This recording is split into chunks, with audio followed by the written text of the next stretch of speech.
Today, I'm excited to welcome Rajat Soni, chartered financial analyst with 10 years of experience in finance and now host of a personal finance and Bitcoin YouTube channel. Welcome to the Bitcoin Edge, Rajat.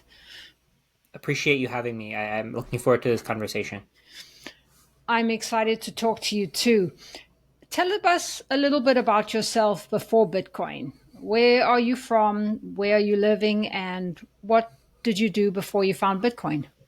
I used to work in financial services. I worked as a bond analyst.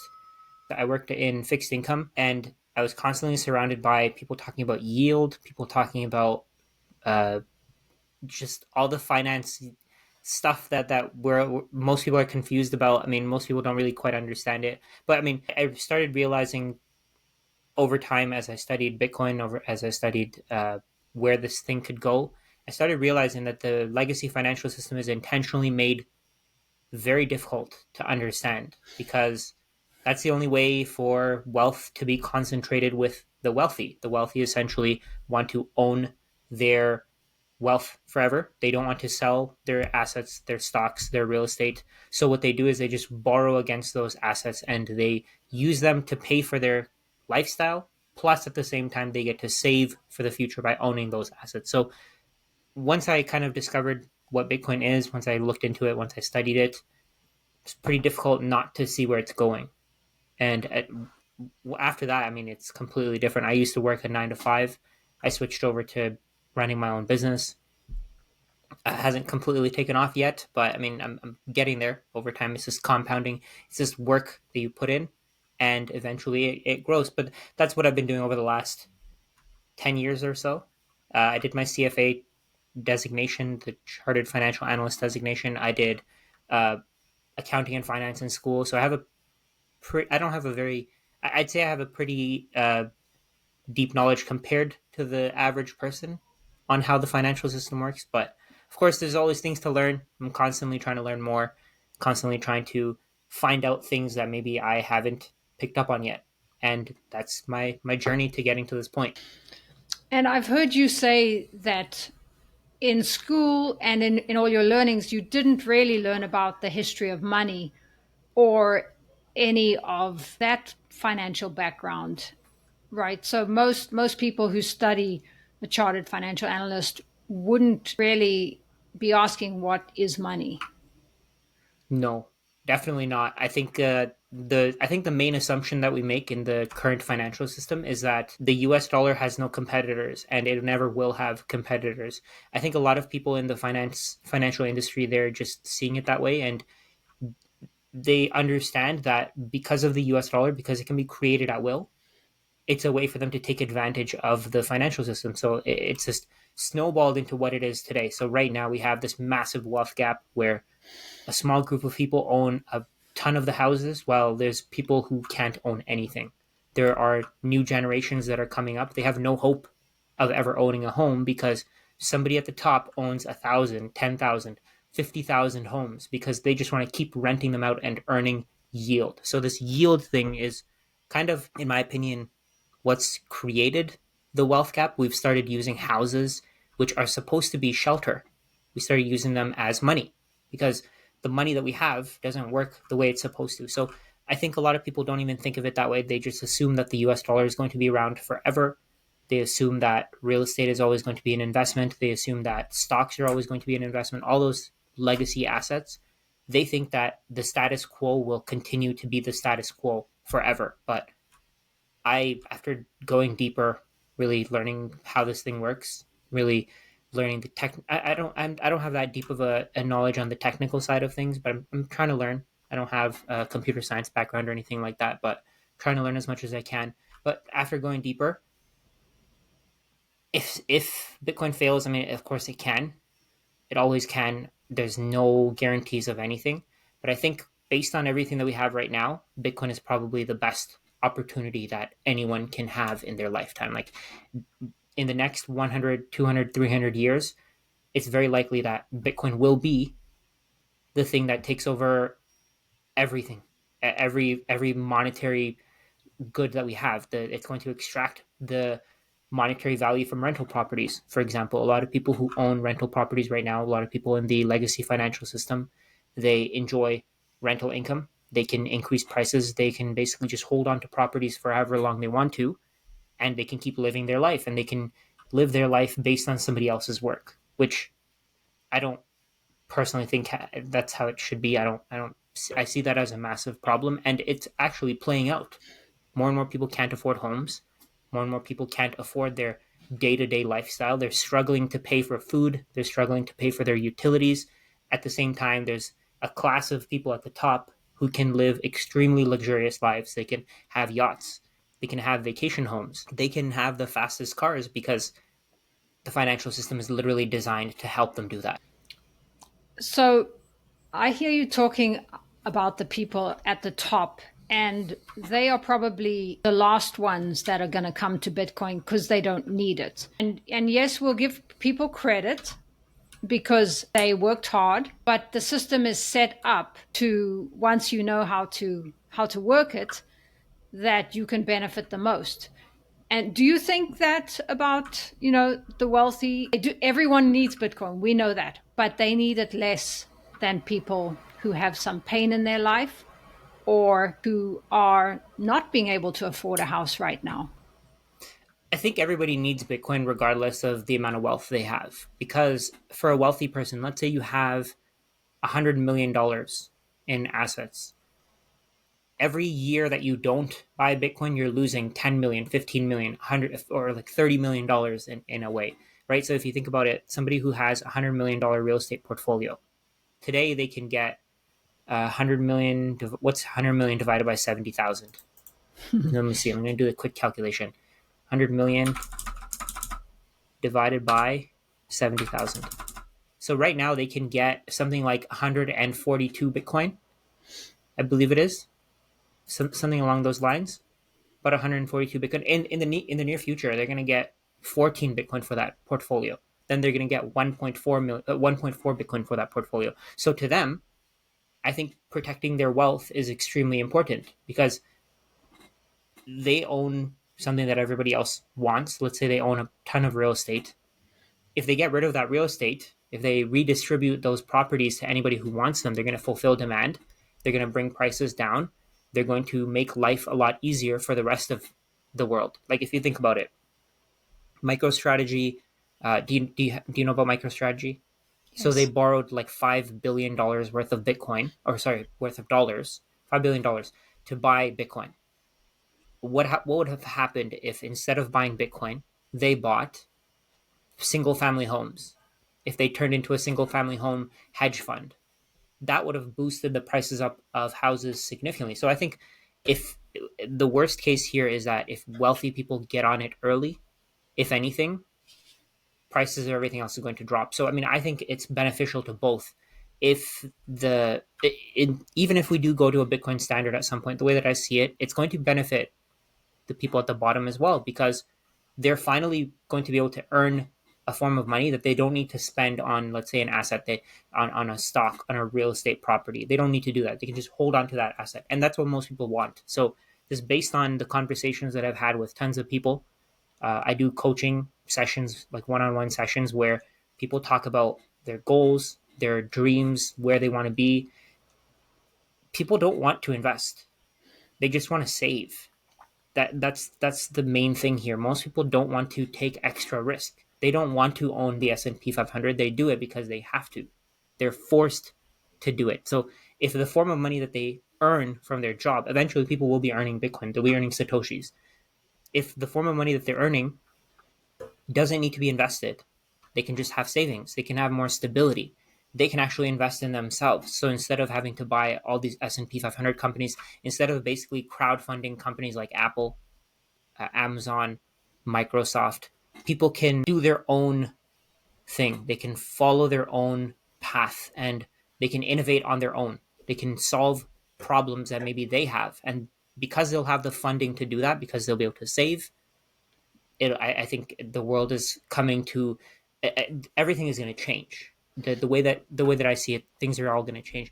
I think the rich people are probably going to start off with it, and then eventually the poor people are going, not poor people, but like lower middle class, they're going to be working for it. But it'll be an advantage to them regardless. It's never too late to start adopting Bitcoin. It's never too late to start adopting something that actually is good for you. So let's say if somebody thinks, oh, um, I'm too late, would they think the same way about exercising? Would they think of the same way about eating healthier? It's never too late to do something that's bad for you. Even if Bitcoin goes to a million, 10 million, $100 million, it just means that somebody's willing to accept something that's printed out of thin air in exchange for the best asset in the world. So regardless of when people adopt it, I think poor people, rich people, they'll always have a benefit of adopting it. And they'll always benefit from the growth in the ecosystem, and over time, they'll redistribute what they have. As the purchasing power goes up, they're going to want to go on vacations. They're going to want to go buy a bigger house. Maybe they're going to want to leave their job and just spend their Bitcoin and live a life of just pure freedom. And I think that's where the world is going. I think, regardless of your wealth level, you can benefit from it. But as usual, the rich people usually figure it out first. People are buying, like MicroStrategy, like we said, 250,000 Bitcoin. Michael Dell, I think he bought quite a bit of Bitcoin himself. I mean, BlackRock clients, they're buying some. But the thing is that they have the knowledge already. They have the time to actually research it. Most people at the bottom don't have the time to research it. They're working two, three jobs just to make it ends meet. And it's not even that they don't have time, it's that they don't have the brain capacity because they're so tired. They're so mentally drained. Why would they want to spend even more time learning about something that they just spent hours and hours trying to earn? They want to get money out of their mind. So they're not going to figure it out until late. But again, even in the future, I think they'll be better off. Yes, so I agree with you. I agree that even the wealthy, obviously, the earlier you buy Bitcoin, the better. The earlier you buy and you can preserve your wealth much better the earlier you buy it. I agree. I just see that they are doing pretty well. So that's one reason they might put it off because they're pretty comfortable right now. Even Michael Saylor, he bought it out of necessity. Yes, he's a wealthy man, but he started looking into it because of his company, because he wasn't making enough yield on the company. And yeah, we all know his story, and that's quite an incredible story. One of the things I love about you, Rajat, is your ex. You are so convicted, and I hear it in your voice, and I've seen a lot of your videos. You are excellent with spreadsheets, and your knowledge and your numbers are incredible. What makes you so convicted? It's so over the last, I think it took me about a year to understand what Bitcoin is, because I just listened to so many podcasts. I listened to the Bitcoin Standard. I think once you read the Bitcoin Standard, a book like the Bitcoin Standard, you kind of get it. But then you're probably only going to, maybe just from reading the book, you're probably going to think, okay, 1 to 5% makes sense. I'm not gonna do less than that. I'm okay with 1 to 5%. But then after you read the book, I think, for me at least, it made me ask more questions. It made me think, what if this happens? What if this happens? How could this thing fail? What are the possible negatives of this? Gold isn't money, so how do we make sure that Bitcoin will end up actually being money? So I think the reason why I'm so convicted, I mean, I keep in mind, I'm not, this isn't a religion to me. If something comes up that, let's say something happens where Bitcoin fails, or there's some kind of an attack, and I don't, and Bitcoin doesn't survive, I that's the facts have changed, so has my investment thesis, and that's how it works. That's how it should work. But I think one of the things that I was thinking about before is that when I didn't understand Bitcoin, I truly thought real estate and stocks were the best thing to invest in. So I was very convicted on that before. But then once you really figure it out, once you start seeing where this is going, once you start seeing how the price of a house went from 60,000 Bitcoin all the way down to 7 Bitcoin. When you see that the price of a share of the S&P 500 went from something like 100 or 150 Bitcoin all the way down to 0.001 Bitcoin, whatever the number is. I mean, you can see the trend, and it just makes sense. It makes sense that this is a finite supply asset. There will be times where the price goes down because people who hold it will want to sell. But then there will also be times, there is going to be more times where it's going up than the times when it's going down. once you understand the volatility, once you understand how this thing works, I think it took me hours and hours on. Do you know what mempool is by any chance? Yes. The mempool.space? I Yes. think I was on there for hours and hours, and I just think seeing that, seeing how how the block connects, how the transaction fees work, hashing power, all that stuff. Again, I'm not an expert on it, but putting all the details together, putting all the connecting all the dots, I don't think you can't be convicted at that point. But I mean, again, like I said, if somebody comes up to me and they say, "Oh, there's this, or this," I was actually having a conversation with one of my friends yesterday. He was telling me about how maybe governments can do this or this or this. And I mean, it once you really think about it, you know for a fact that if they wanted to shut it down, they could have. They would have already. I mean, it's again, it's just a bunch of looking into the nuances, looking into just the different details that come across to you from different people's opinions. And I think that's partly why listening to podcasts is so important, because people have different questions that they ask, things that you may not have even ever thought about. For example, I listened to a podcast with Natalie Brunell and what's his name, the Bitcoin mechanic, and the podcast was about how mining pools, aren't actually as decentralized as we may think they are. And I learned something brand new, and I had to do a deeper dive. I had to keep learning, but that's the thing. It all just compounds.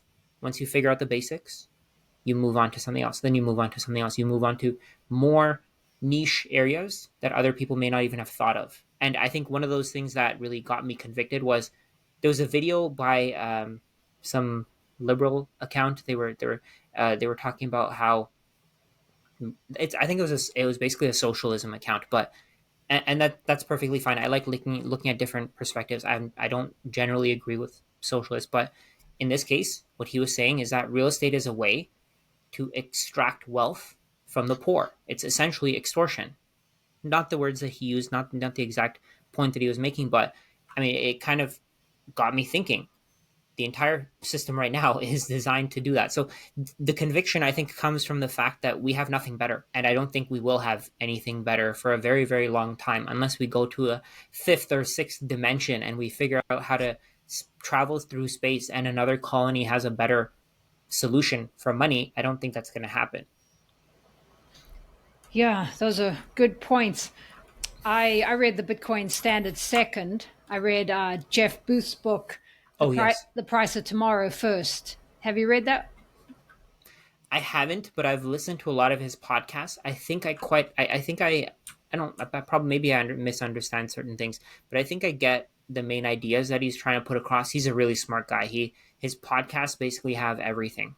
Right. I think his podcasts explain his points so well. Of course, reading the book is going to give me some value. Maybe I'll add that to my list, but I haven't read the book. I haven't yet. It's good for people because it puts the problem in perspective. It's about the problem, and his Mm-hmm. big take is that our world is deflationary. Technology Yes. is going down forever, and that's really where we should be. And so, and his other thing is that if Bitcoin stays decentralized and secure, it will take over. And in his opinion, it will.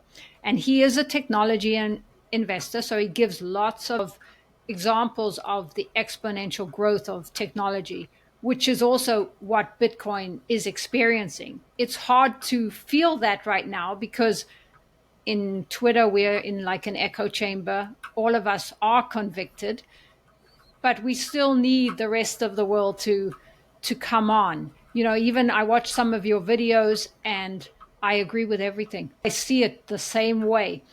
What do you think it's going to take for more and more people to see it as we see it? I think so. I think there's two perspectives here. So the first thing is the user interface needs to be a little bit easier. Unfortunately, with that, it's going to probably require a little bit of centralization, or maybe a lot of centralization, because we're going to have layer twos, layer threes built on top of Bitcoin, like Mastercard, Visa. Most people don't actually use wire transfers on a on a day to day basis. Wire transfers are essentially the final settlement layer of the current financial system. So a lot of people think that because Bitcoin only does 7 transactions per second, it can't be a global financial system. I don't think that's accurate. Most people have never sent a wire transfer in their entire life, right? And if you think of it from that perspective, then the base layer probably doesn't need to scale for more people to understand this. I've listened to different perspectives of this. Some people say that there are going to be wallets where you can confirm how much it is in the address that's associated with the wallet, and you can just give a physical key to someone worth, let's say, 500 satoshis, 1,000 satoshis, whatever it is, and the private key is there. If anybody ever wants to move it from there, they can. But and there's it's like a tamper resistant soft hardware that if you want to move your Bitcoin, you can. But if you do, then the next person who you maybe try to hand off that key to won't be able to access the same Bitcoin. They'll know that it's not there. But there's going to be ways for people to figure this out. There's going to be ways for more and more people to, I guess, use Bitcoin on a daily basis. I think that so the first thing is the user interface. I think the second thing is that merchants or entrepreneurs are going to want to only accept Bitcoin for their goods and services, for the products that they create. Uh, and the reason why and the reason why I think this is going to be what really pushes adoption is because people can give discounts when you buy with Bitcoin. So, for example, if I were to pay, let's say you wanted to give me some kind of product and I wanted to pay with Visa, you're not going to get everything. You're only going to get a certain amount. Let's say I used to do webinars before. I'd charge $30, $40, $50, whatever it was. I didn't get that amount. There was a middleman who took 10% of the cut, a 10% cut out of everything that I was supposed to earn. And not well, maybe it wasn't 10%, maybe it was like 5%, but whatever it was, they didn't really do anything. All they did was help to move the money from one place to another.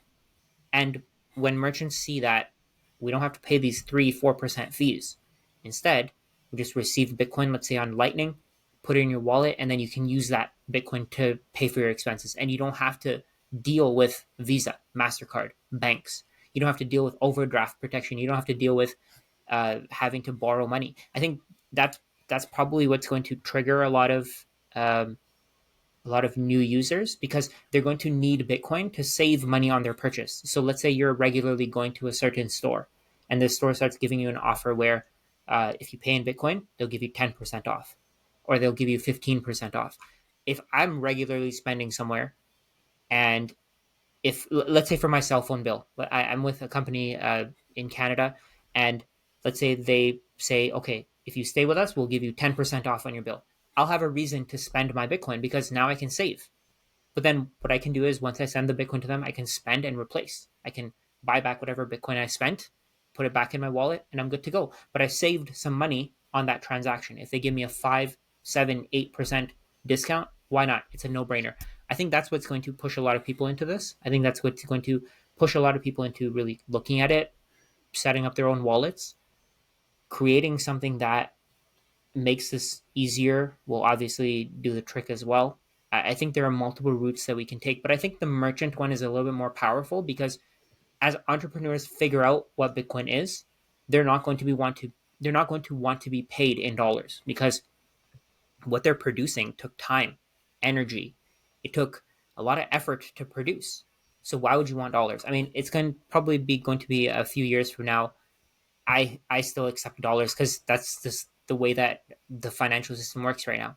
But eventually, things will change. I genuinely think that merchants are going to say, we don't want dollars anymore for our oil. We don't want dollars anymore for our gold. We don't want dollars anymore for everything that we produce because we want Bitcoin. And whoever doesn't have Bitcoin, of course, they're not going to be able to spend their money. They're going to have to earn Bitcoin. They're going to have to buy Bitcoin. At some point, they're never going to be able to buy Bitcoin again. And I think that should be a trigger as well. When people see that they can't buy Bitcoin anymore, it just makes them think, this is something that I need. This is something that I want. And it'll force them to learn. It'll force them to figure out what it is. But keep in mind, 90% of people won't figure out what this is. They'll have no idea. It'll just be working in the back end. That's just what I think. Even right now, how many people really understand what the financial system is? They don't. or the internet. Exactly. We use the internet. That's a great example. We use the internet on a daily basis, and who knows all the details of how the internet works? Let's say, I use a speaker every whenever I need to, but I don't know how it works. All I know is that there's a button on there that I turn on, connect it to my phone, and I can play music. Right? The people who are saying that you need to know how Bitcoin works, everybody needs to understand how Bitcoin works before it goes crazy. I don't think that's the case. I don't think adoption is related to people understanding how it works. I think adoption is created based on merchants accepting it. I think you're right. I think there's two good points there. The other thing I think will bring people in is number go up. 100K Yes. people are coming in. But for example, my I spoke to my brother-in-law today. He knows there's something wrong in the financial system. He says we're screwed when it gets to when the deficit gets to 40 trillion. I say, oh well, it will get there. I said, that's why we buy Bitcoin. He's like, oh yeah, great. Are you going to sell it 100K? Not, oh, maybe I'll look and see if I need some. You know, the connector's not there yet. So Yeah. there is some understanding needed. I think it's another thing with Jeff Booth.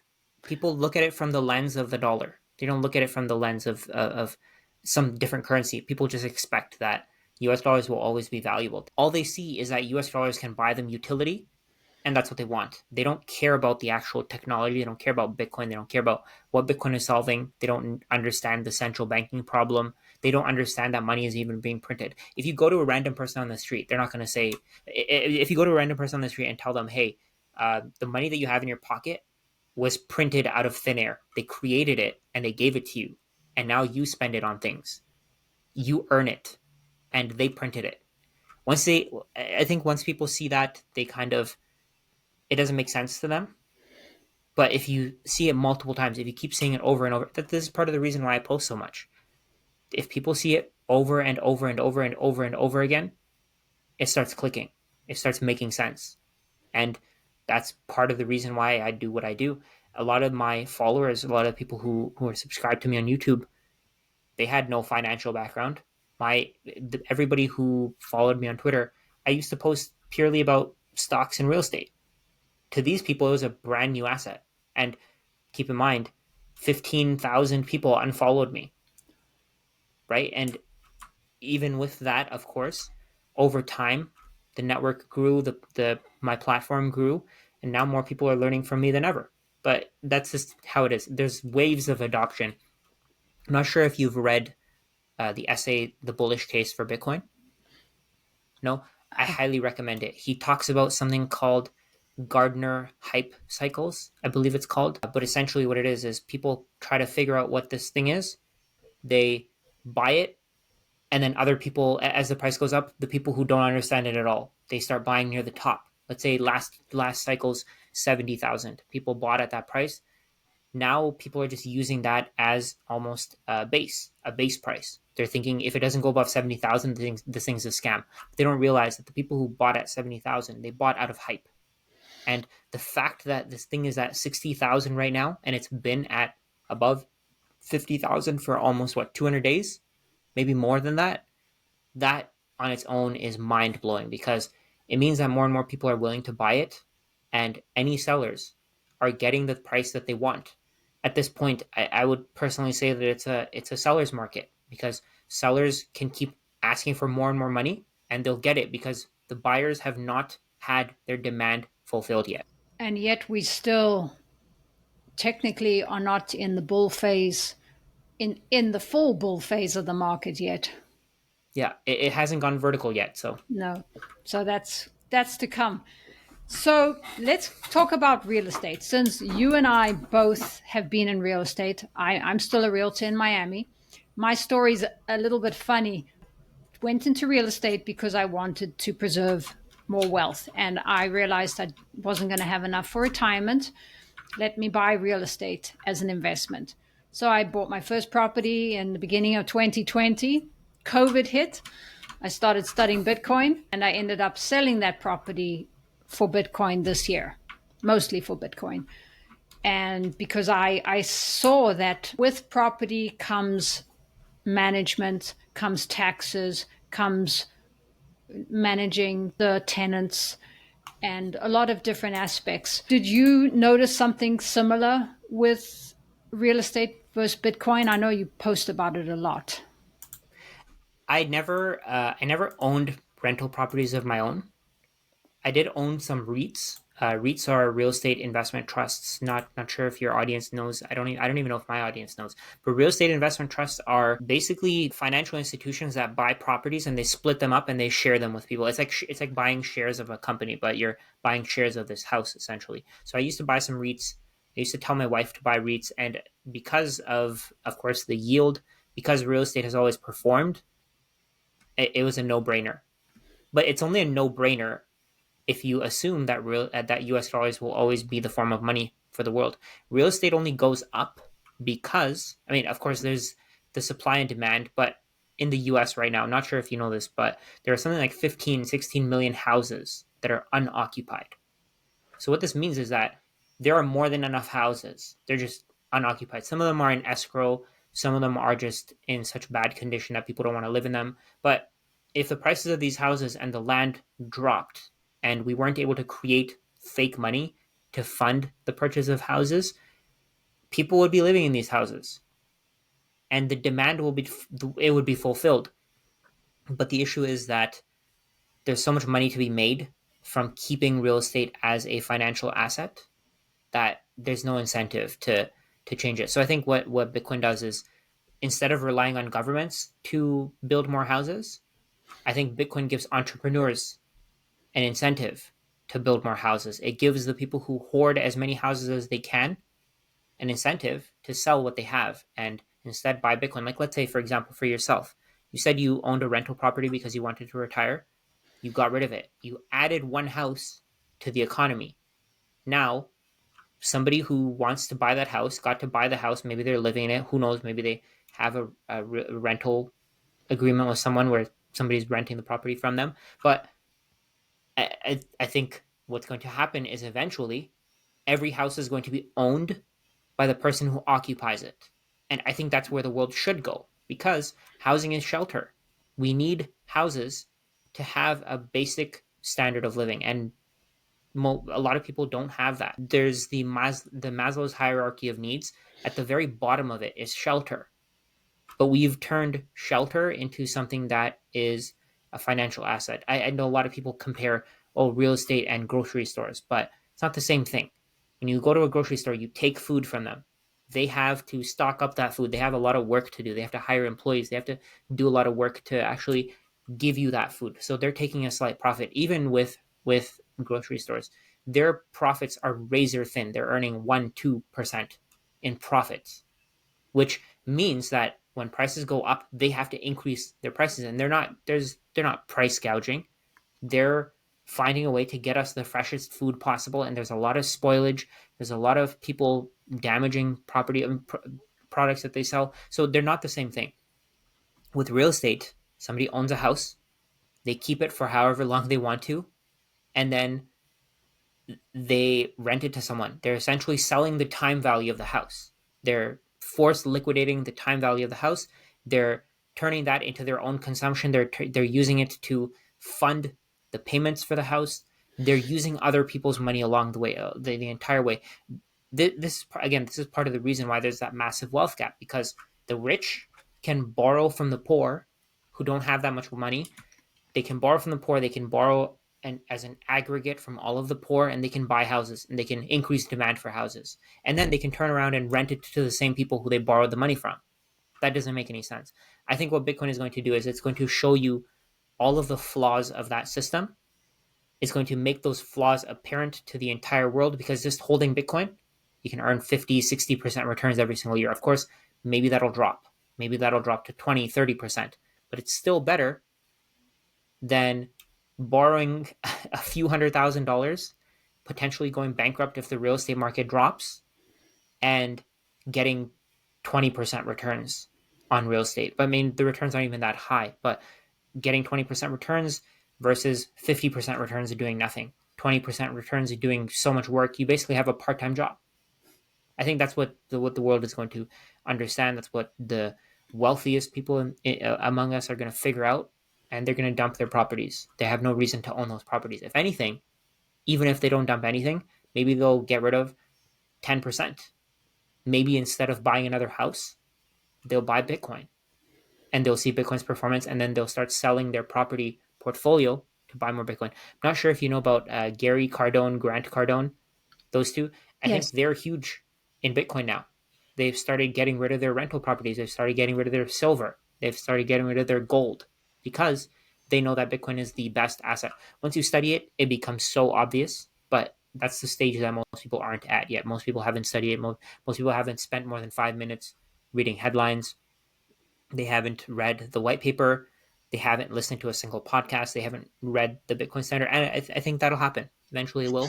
But by then, hopefully, the price is still under $1 million.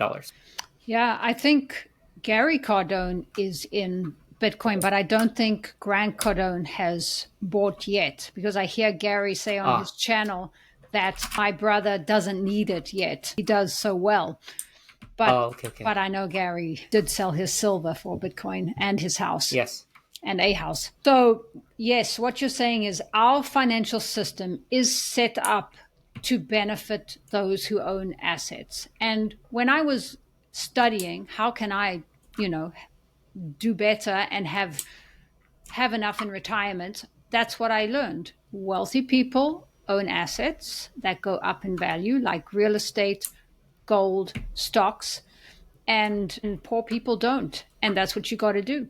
So it is playing the capitalist game. However, what you also said is that it's not fair on the people who don't make as much money.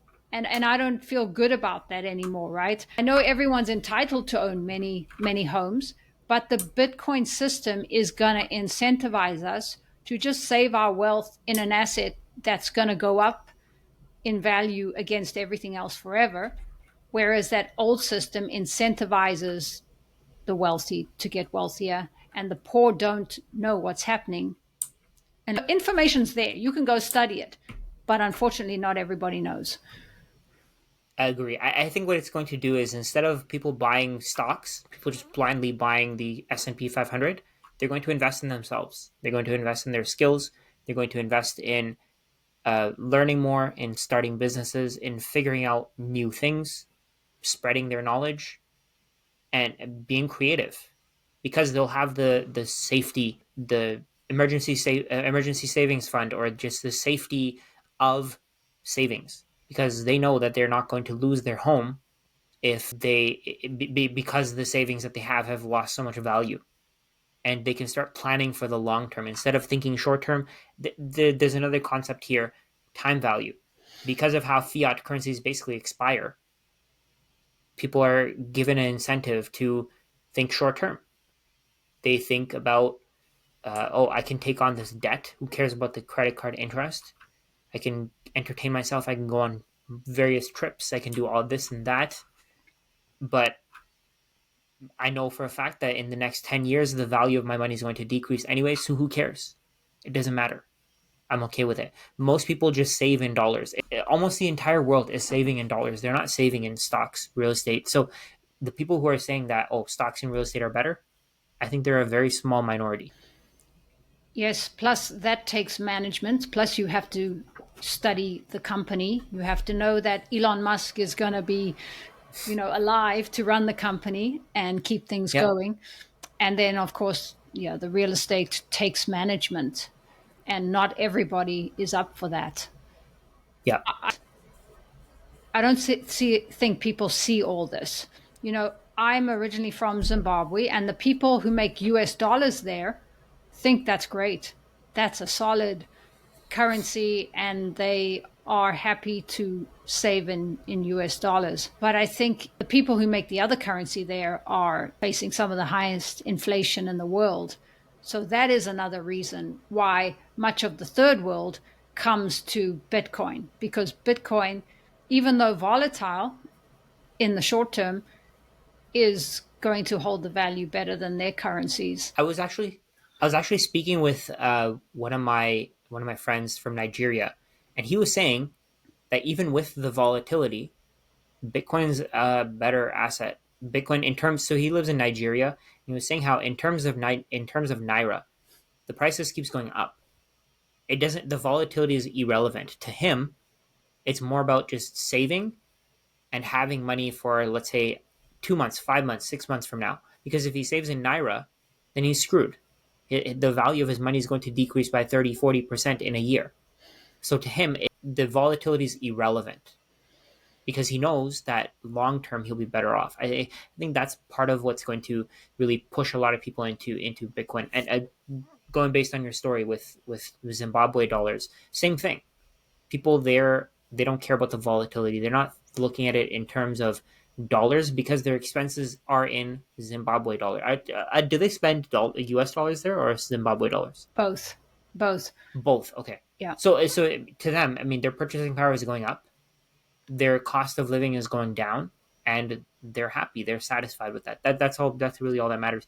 I think. I think the mindset that we need real estate as an investment. That's what a lot of people think. A lot of real estate investors, they think that without real estate as an investment, the world is going to stop. The earth is going to stop going around the sun. They think that things are going to change. That's part of what I was saying with Bitcoin not being a religion. So I think real estate is truly a religion because even if a lot of people are presented with facts, if they're presented with charts and they're presented with all this information, they still can't see it because they don't want to. And the world is going to punish them for that. The financial industry, the financial system is going to punish them for that, but they haven't figured it out yet. Do you think one of the reasons I saw one of your latest videos where you compare real estate and gold, and you did a prediction video where I'm not sure where Bitcoin goes in the cycle, let's say 180, and then it comes back to 64. We're around there right now. Do you think that that stops some people because they're not patient enough or they fear those big dips? Oh yeah, absolutely. I think people are more scared about losing their money than they are about gaining more. In general, I think that's just the way that most retail investors think because they don't want, like I said, they don't want to take risk. They want to have something that's stable. So if they're waiting for Bitcoin to become stable, then right now you can earn something like, if you're earning $30 an hour, you can earn something like 50,000 satoshis in 1 hour of work, which to me, I mean, right now it seems like it's very low, but in the future, an hour of your work is going to be 500 satoshis, 50 satoshis, and most people are going to be waiting until that point because that's when Bitcoin is going to be stable. Bitcoin is only going to be stable when one Bitcoin is equal to one Bitcoin, and there's no other currency. In terms of every other currency, Bitcoin will always be volatile because, let's say, with US dollars, they can be created at will, they can be destroyed at will, the Federal Reserve can increase, decrease interest rates. So most people are going to ignore it until it's stable, and I think that's going to hurt them significantly. But at the end of it, they'll still be better off. They'll still be better off compared to the US dollar system because at some point they're going to be earning 50 to 100 satoshis an hour, but that 50 to 100 satoshis per hour will constantly be increasing in purchasing power. So sounds like you are already thinking in Bitcoin. Do you think there comes a time when there will only be Bitcoin? I do. To be honest, I don't only think about it. I don't only think in Bitcoin at this point. The reason why is that, I mean, of course, my expenses are denominated in dollars, in Canadian dollars. At a point, I think there's going to be certain things that are just going to be stable in terms of Bitcoin, uh, in terms of satoshis. But there are going to be other things that are constantly decreasing in price, and I'm so ready for that to happen. But when you look at, like, there's this website called Priced in Bitcoin 21, your cost is just going down. Why wouldn't you want that? Why wouldn't you want your life to get cheaper so that you can spend your time, your money doing other things that you actually find interesting? I think it's a no brainer at this point. Once you see it, is when you actually start figuring out where this is going. But most people don't see it yet. Again, most people aren't going to see it until it's. Most people aren't going to be interested, I think, until it's $1 million or more. Or there's pain in their own life. That's how I got to it.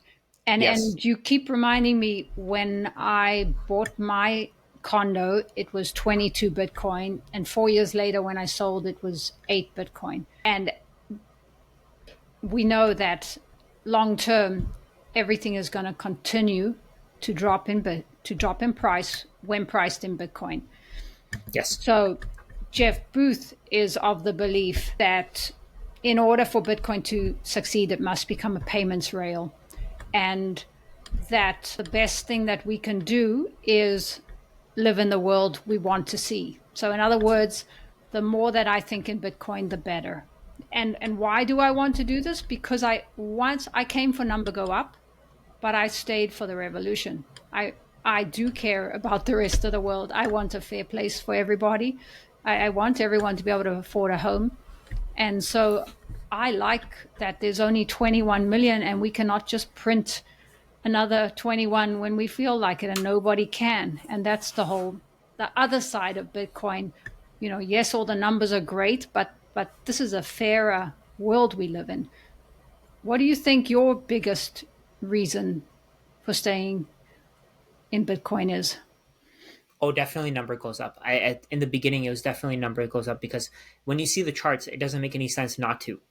But then because people are in it for the number goes up, they start asking. Oh, this is how it happened for me. I started asking what could make it so that this number goes up stops.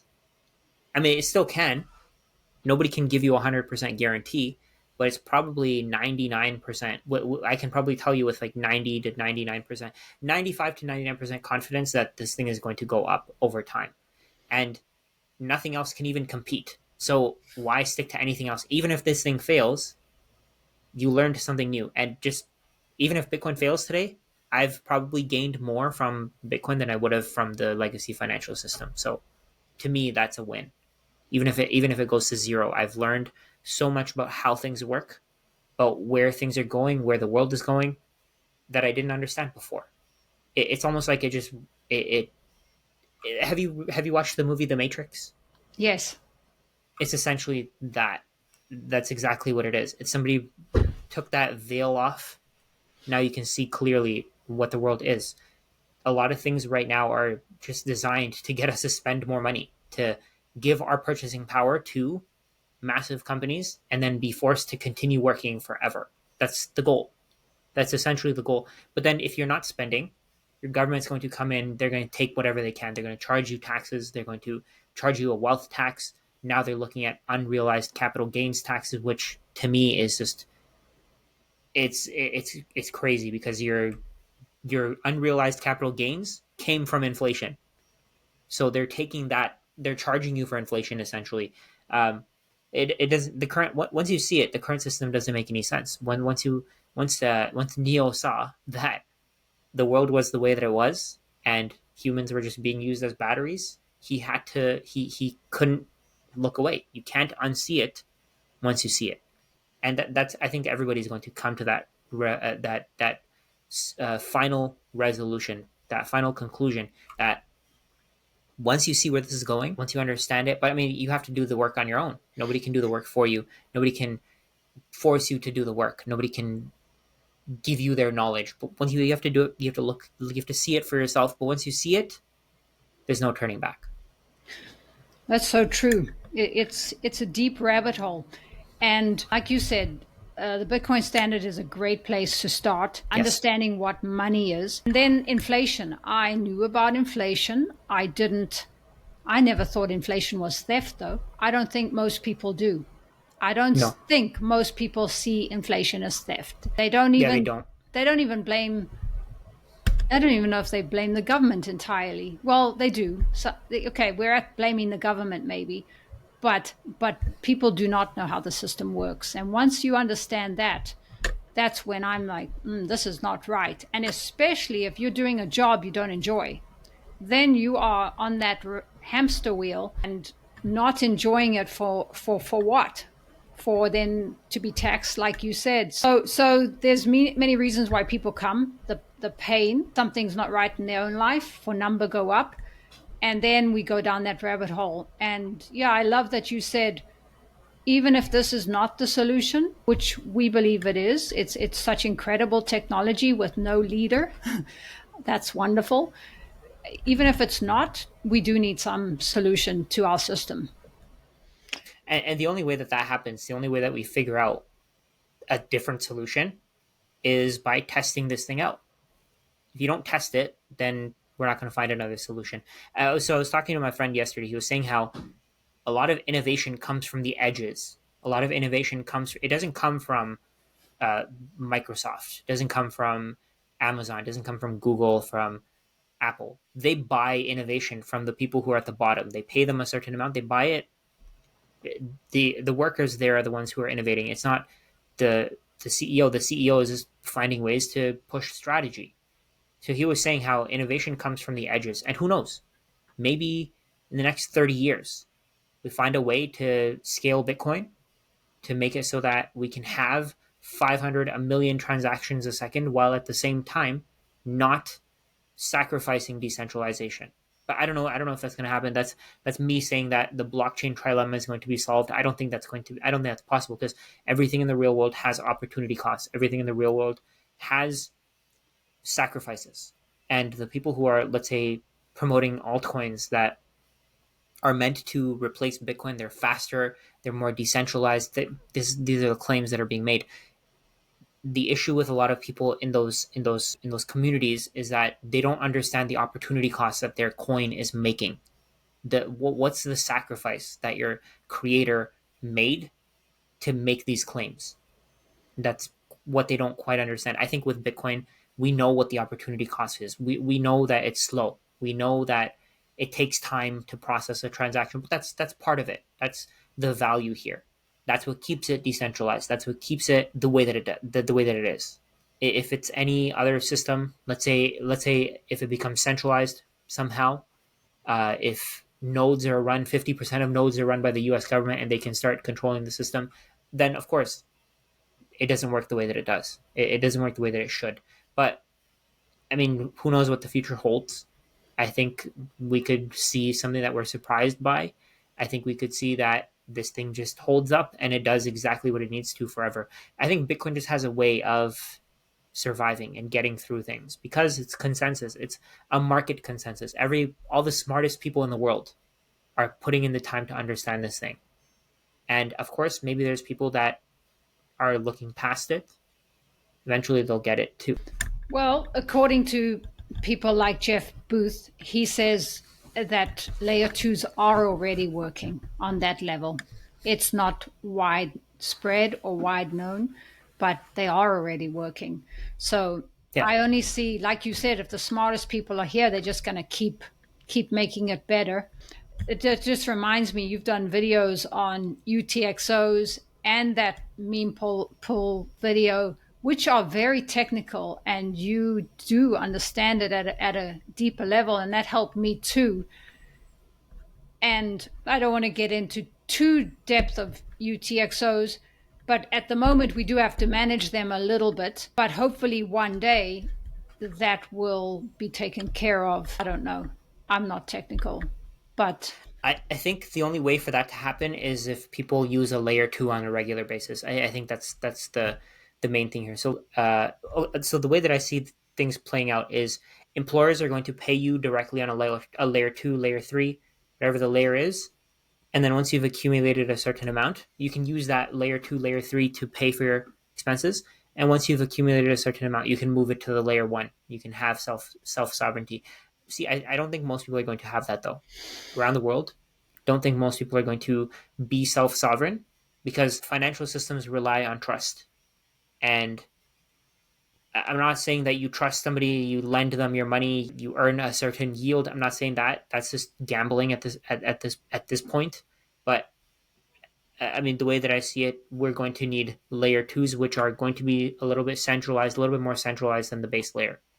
Other than that, the only solution is to make blocks bigger, allow more transactions. But the problem with that again is that it decreases the number of people who can run a node because the equipment is limited to, I guess, a certain level of output, a certain level of work that they can do. If they can't handle the block sizes, let's say blocks go to 16 megabytes, and we now need a 16 times bigger hard drive to store the blockchain. Not everybody's going to be able to afford that. Eventually, it'll keep growing, keep growing until it's centralized in Amazon warehouses, and Amazon Web Services is the one that's holding 40% of the nodes for Bitcoin.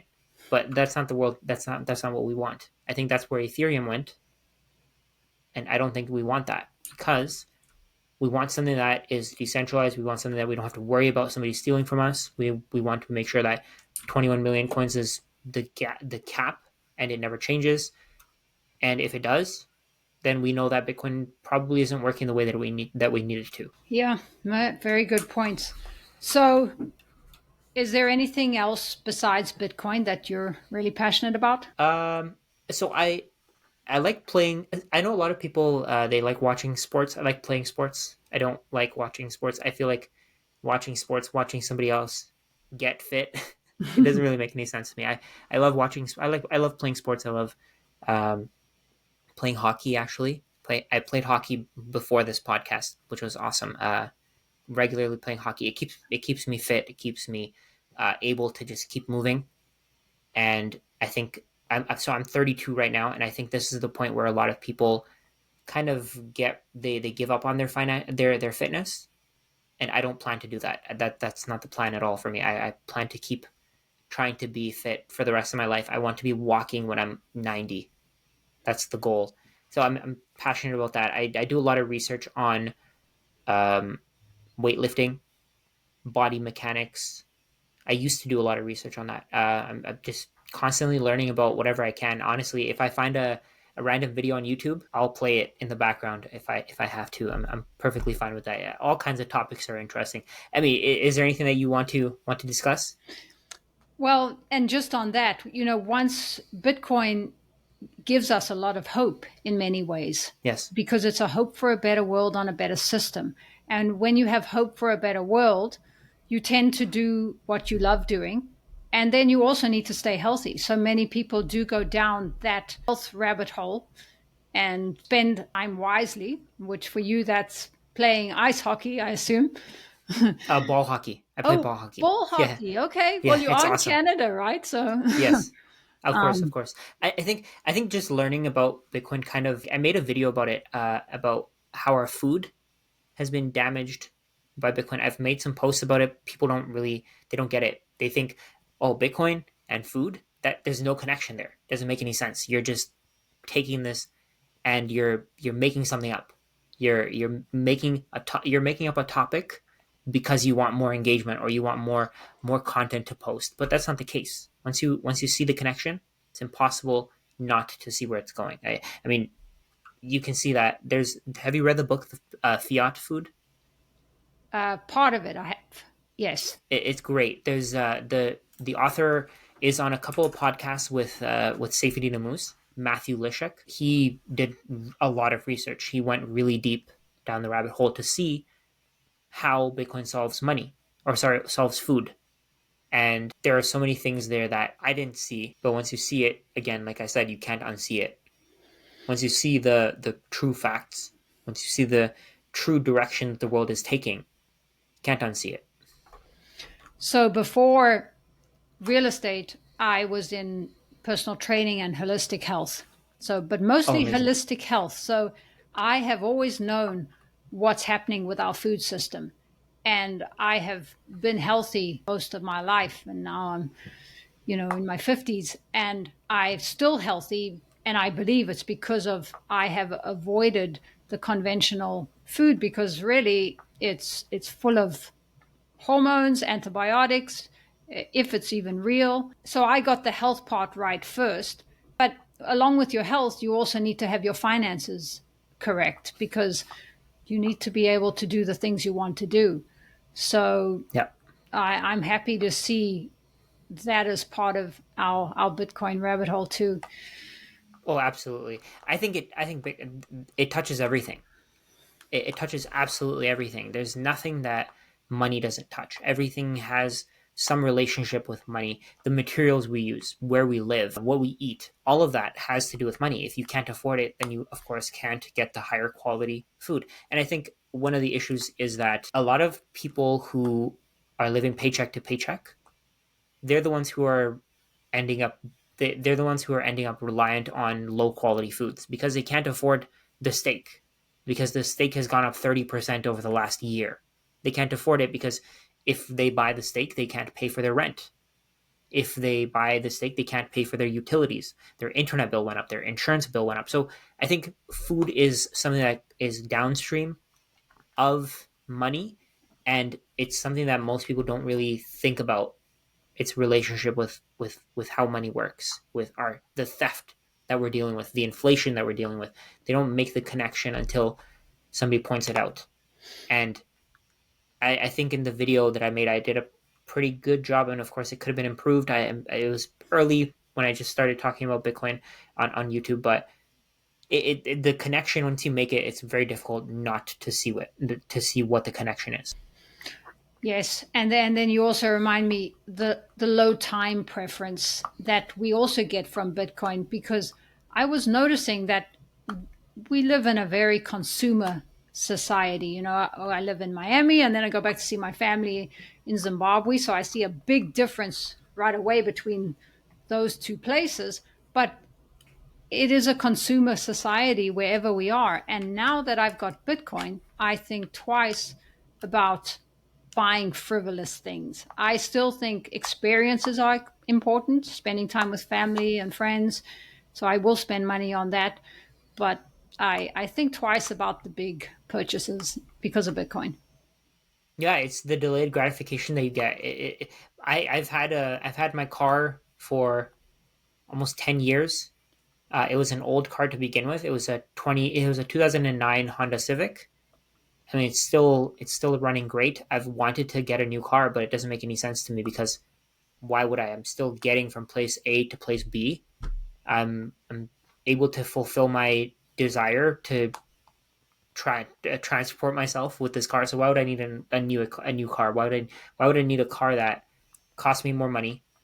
That, of course, there's trade offs here. There's the benefits of having a new car, of course, maybe more fuel efficient and maybe safer. But you have to do the cost benefit analysis yourself. You need to figure it out for yourself. And in the past, if I hadn't understood what Bitcoin was, I probably would have gotten a new car by now. But it doesn't really make any sense to me because I can just put that money towards Bitcoin. I can put that money towards my future. If I take care of the car, if I maintain it, it'll probably last me another 10 years if I wanted to. So, And you can buy more Bitcoin. exactly. So, Rajat, to end on a positive note, where do you see Bitcoin going in the next 10 years, and the adoption? How do you see that playing out? I don't know where it's going to go. All I know is that it's probably going to be better than whatever it is today. Regardless of what the layer twos, people say that the layer twos are broken. They say Lightning is broken. They say Liquid is broken. I don't know exactly. I don't know all the different layer twos. All I know is that in 10 years, we're gonna have so much more innovation.